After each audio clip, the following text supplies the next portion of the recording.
pagi teman-teman. Alhamdulillah pagi ini kita ngevlog singkat lagi kecil ya tentang Omoda i5 masih teman-teman. Karena banyak yang tanya, japri ke saya juga perihal Mas gimana sih bedanya TJA sama cruise control adaptif gitu ya. Jadi saya ngaktifinnya gimana, karena kalau di beberapa mobil mungkin memang ada tombolnya masing-masing gitu ya. Tetapi di Omoda i5 ini saya kok jadi bingung ya gimana ngartiinnya gitu. Jadi gini teman-teman, memang kita harus tahu dulu nih di Omoda i5 ini kan ada lambang-lambang ini teman-teman ya, lambang lane keeping assist, lane departure warning gitu ya. Itu teman-teman harus tahu juga gitu. Jadi semisal nih saya kebetulan lagi dalam tol ya, saya pelan aja dulu dalam tol. Teman-teman harus pahamin ini lambang-lambang ini ya.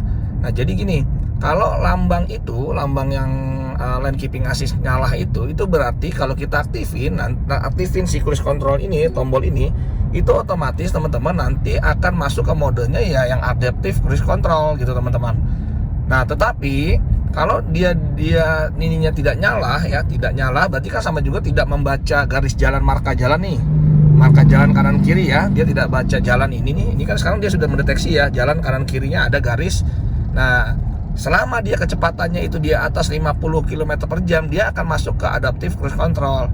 Tapi kalau di bawah 45 km per jam ya, di bawah 45 km per jam dia akan masuknya ke mode TJA teman-teman, traffic jam assist. Ini saya pernah nih ya, lihat ya, ini kan nyala sekarang ya, nyala nih karena masih di atas 46 tuh, 47 ya, masih di atas itu. Nah sekarang saya turunin ke 45 teman-teman, ke 45 kpj ya. Nah saya turunin, nah lihat, nah mati ya, mati kan tuh. Nah saya hidupin lagi, saya nyalain lagi sampai di atas 50 lagi, 45 sorry. Saya naikin, lihat teman-teman, 44, 45. Nah lihat nih ya, 50 dia kena tuh ya, dia nyala lagi ya. Jadi di range itulah ya, di antara 45 sampai 50 itu dia akan mendeteksi bahwa saya akan, kalau diaktifin mode ini ya, mode cruise controlnya, dia akan masuk ke mode adaptive cruise control atau masuk ke traffic jam assist gitu teman-teman. Jadi kalau misalkan saya nih di bawah 45 nih, di bawah 45 ya, saya coba di bawah 45 berarti kan dia akan hilang tuh, lambangnya akan hilang ya.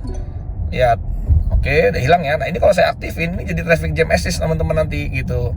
Jadi lebih bedanya hanya begitu aja sih. Jadi teman-teman harus tahu bahwa kalau lambang ini nyala itu berarti dia sudah mendeteksi garis ya. Nih garis marka jalan kanan kiri itu dia udah mendeteksi, dan tinggal kalau misalkan dia di atas 50 kpj berarti dia mau diaktifkan sebagai ya tadi apa, adaptive cruise control. Sementara kalau di bawah itu, di bawah 45 tadi, itu dia akan mengaktifkan traffic jam assist-nya. Begitu teman-teman. Jadi ya pada prinsipnya sih sama ya. Dia sama-sama bikin mobil ini ya jalan sendiri aja gitu ibaratnya. Tinggal kita bantu untuk pegang setir aja sih sebenarnya gitu ya, tanpa kita harus ngegas ngerem. Bedanya apa? Kalau TJA ya saat macet-macetan itu nanti dia akan tergantung mobil depan ya. Kalau mobil depannya itu nanti berhentinya dia kan ngikutin mobil depan yang kita tembak itu jalannya seperti apa gitu. Kalau jalannya dia pelan tapi dia berhenti, biasanya nanti si mobil Omoda ini juga akan minta di komen untuk jalan lagi itu berdasarkan injakan pedal gas kita gitu. Tapi kalau misalkan mobil depan merayap jalan terus ya ikut jalan juga gitu teman-teman, nggak perlu digas, direm juga gitu. Ya paling gitu ya teman-teman ya, bedanya itu. Ini menjawab buat beberapa teman-teman yang tanya membedakannya gimana, terus artinya itu apa gitu ya. Ini sorry nih nyala terus karena DMS-nya ketutupan nih, sensor DMS ini nih yang nyala ini ketutupan muka saya, jadi ya dia ngasih peringatan warning terus teman-teman. Ya ini mobil Omoda i5 ini canggih, jadi sebenarnya fiturnya banyak manfaatnya ya teman-teman ya. Di Omoda i5 ini luar biasa, safety-nya juga luar biasa. Nah ini saya kasih tahu juga sekalian ya, saya simulasiin, banyak yang tanya juga kok kenapa kalau kita lewat garis ya nih, kalau lewat garis kanan kiri ini selalu digetarin, selalu seolah-olah dibuang ke kiri gitu kan, atau kalau kita mau ke kanan nih bermanuver nih, contoh ini ya, saya kan di jalur kiri ya, kalau saya mau bermanuver ke kanan berarti kan lewatin garis yang putus-putus ini. Nah ini banyak yang bilang kok serasa setirnya itu di ini ya, karena memang lane keeping aslinya kan nyala tuh, lane keeping aslinya kan nyala, bahkan tuh lane departure warningnya juga nyala gitu kan. Nah itu dia akan meminta kita untuk di jalurnya gitu, di jalur kiri ya kiri terus ini teman-teman. Nah bagaimana kita supaya nggak digetarin setirnya, atau kita nggak seolah-olah dikembalikan lagi ke kiri? Ya tadi yang saya bilang, jadi kita mainin yang namanya one touch turn signal ini teman-teman nih. Nah ini ya sinyal apa, tuas sen lah ya, tuas sen yang apa, yang buat ngesen gitu. Tapi kita nggak perlu sampai ngesen sampai habis ya. Maksudnya itu kan kalau ngesen habis itu kan maksudnya kita fullin ya. Ini kan teman-teman mungkin tahu lah apa fitur one touch turn signal gitu ya. Jadi kalau untuk pindah jalur teman-teman aktifin itu. Nah contoh ya, sekarang saya coba pindah jalur ke kanan, tapi dengan saya aktifkan one touch turn signalnya ya. Nih ya, saya aktifkan, nanti lihat lambang ini ya, lambang LKA nya ya. Nih lihat ya, ini ngomong belakang kosong, saya mau pindah jalur. Nah nih lihat, saya turn signal nih 1, 2, 3 pindah jalur tuh, dia mati teman-teman. Lihat ya, lambang LKA nya mati kan, dia membypass dulu begitu. Nah sekarang saya sudah di jalur tengah tanpa ada setirnya getar atau setirnya berasa dibelokin gitu teman-teman. Nah sekarang saya misalkan kembali lagi ke kiri ya, saya mau ambil ke jalur kiri lagi misalkan, nanti sebentar setelah mobil depan deh, setelah mobil apa nih, pickup depan ya kosong. Kita lihat ya, nih sekarang masih aktif ya semua tuh, karena dia ngebaca garis dengan sempurna, makanya dia nyala. Nah sekarang saya mau ke kiri nih, oke saya ke kiri. Lihat teman-teman, mati ya, tuh lihat ya, mati kan, LKA nya mati sesaat.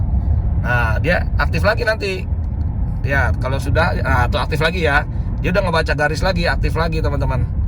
Jadi begitu ya, jadi untuk safety-nya teman-teman, kalau pakai ADAS ini ya harus begitu, harus ikutin aturan, karena memang kan safety-nya begitu ya.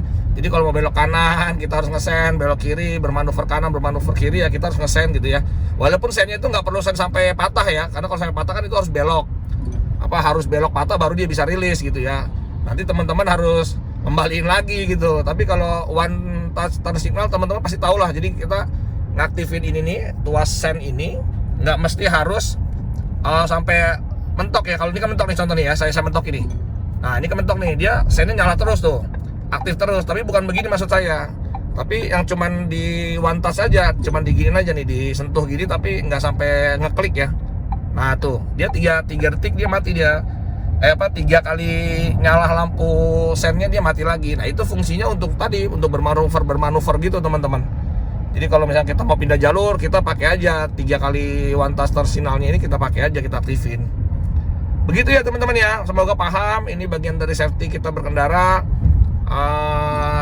Ya siapa tahu ada beberapa teman-teman yang nggak paham juga, maksudnya yang belum paham maksudnya kemarin sudah dijelasin seperti apa. Ini saya simulasiin langsung aja. Jadi teman-teman tadi balik lagi, kalau fungsi TJA ya lebih ke arah tadi ya, baca signal dari LKA-nya dia udah aktif, itu biasanya di atas 50 kpj atau antara 45 sampai 50. Tapi kalau di bawah itu dia akan masuk ke mode TJA gitu teman-teman. Dan biasanya LKA-nya juga nggak aktif kalau di bawah 45 itu gitu. Oke, itu aja teman-teman. Sampai ketemu lagi di vlog kita berikutnya. Assalamualaikum warahmatullahi wabarakatuh.